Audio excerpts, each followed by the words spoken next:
membedah logo Lord Stage di film Superman.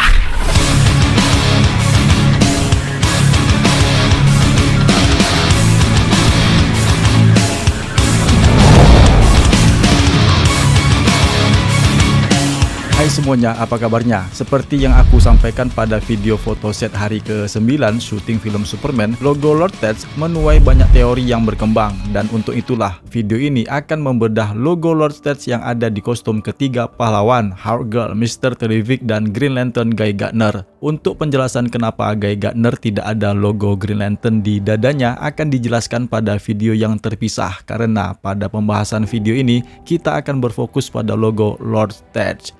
Sebelum kita masuk ke topik pembahasan, diharapkan bagi teman-teman yang sudah subscribe untuk mensubscribekan channel ini agar DC Indonesia lebih berkembang lagi. Terima kasih yang sudah subscribe, kalian luar biasa. Syuting film Superman DCU di hari ke-9 mengungkapkan kostum Guy Gardner dan Hawkgirl memiliki logo yang sama. Mereka ternyata telah bekerja sama dalam satu tim selama beberapa waktu. Kumpulan para pahlawan tersebut sampai saat ini menjadi misteri. Meskipun beberapa saat yang lalu ditis pada sebuah set foto yang ini, ya, logo yang ada pada kostumnya Mr. Terrific sangat mirip dengan logo Lord Stage. Namun tidak sedikit yang berteori, walaupun logo tersebut mirip seperti logo Lord Stage, bukan berarti mereka disebut sebagai tim Lord Stage. Di komik, Lord Stage merupakan perusahaan swasta yang disebut Maxwell Lord Enterprises, dan di Arrowverse namanya Lord Technologies. Logo tersebut telah terlihat di lokasi syuting, yaitu pada set foto yang tergantung pada sebuah kaca toko yang mengiklankan merek Lord Stage di samping perusahaan besar yang lainnya, yaitu merek Samsung dan telur Paskah yang lainnya, yaitu sebuah perusahaan bernama Whitley & Sons, di mana mengungkapkan bahwasanya Frank Whiteley yang telah menggambar dari komik referensi film Superman DCU, yaitu komik All Star Superman. Logo yang sama telah terlihat pada kostum Guy Gardner dan Mr. Terrific, tergantung dari arah sisi mana kita cara untuk melihatnya dan kepada siapa kita bertanya. Logo tersebut memiliki huruf ML yang terpasang di dalamnya. Lebih dari satu logo huruf L yang menunjuk pada sudut yang aneh seperti versi Supergirl ataupun JLE. Tentu saja, interpretasi JLE adalah yang paling menarik, tetapi juga yang paling aneh jika digunakan Lord pada produk yang bermerek Lord Stage. Setelah kostum Mr. Terrific menampilkan logo Lord di dadanya, para penggemar di media sosial menyarankan bahwa Maxwell Lord mungkin akan membangun Justice League Internasional di film-film DCU mendatang.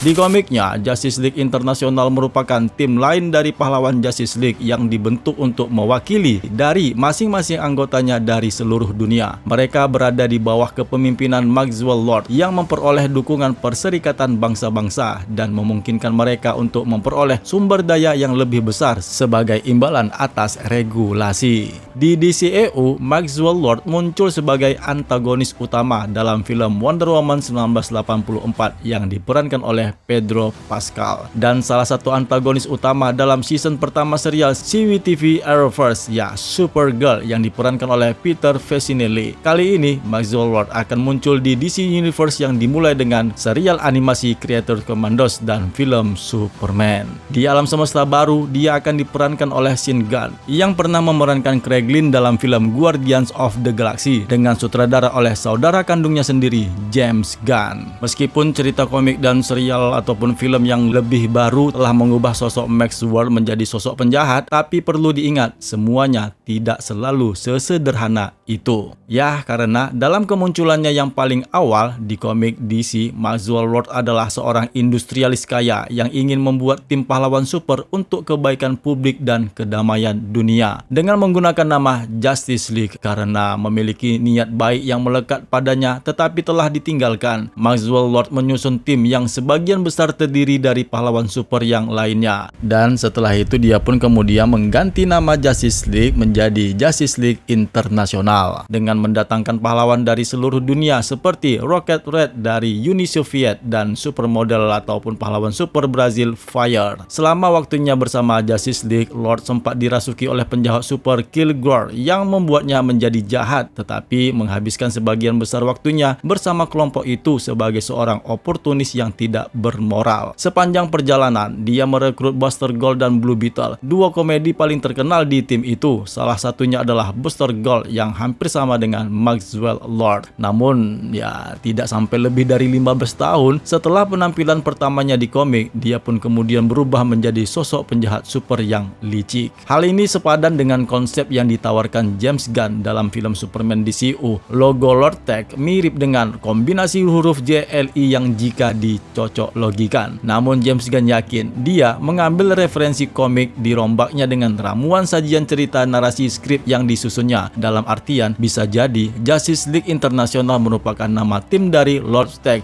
dan sah-sah saja logo Lord Tech ada di dada kostum mereka. Dan teori lain lagi yang menyatakan itu adalah tim The Terrifics, tim pahlawan yang berkekuatan super yang sengaja dikumpulkan Mr. Terrific. Nah, di komik The Terrifics merupakan sekelompok pahlawan super yang berpetualang untuk mengunjungi alam semesta kegelapan Dark Multiverse. Jika benar film Superman DCU mengambil referensi komik, maka bisa jadi rencana kedepannya James Gunn adalah mengambil alur cerita Dark Multiverse. Nah, kalau kita berbicara mengenai Dark Multiverse, tentu saja hal ini terlalu dini. Namun pikiran kita tertuju kepada Batman Full Love. Nah, bagaimana menurut teman-teman sekalian? Tulis komentarnya. Oke?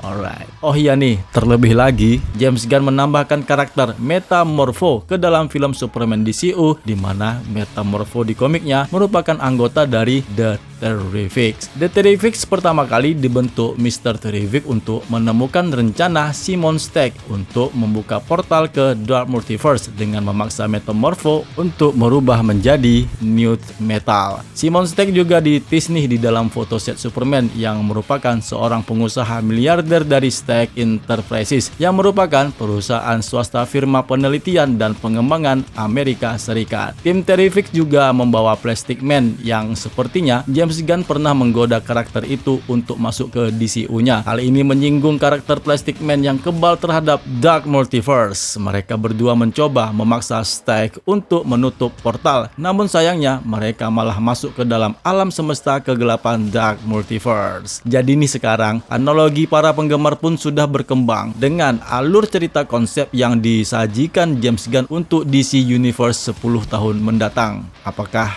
benar nih James Gunn membawa alur cerita Dark Multiverse?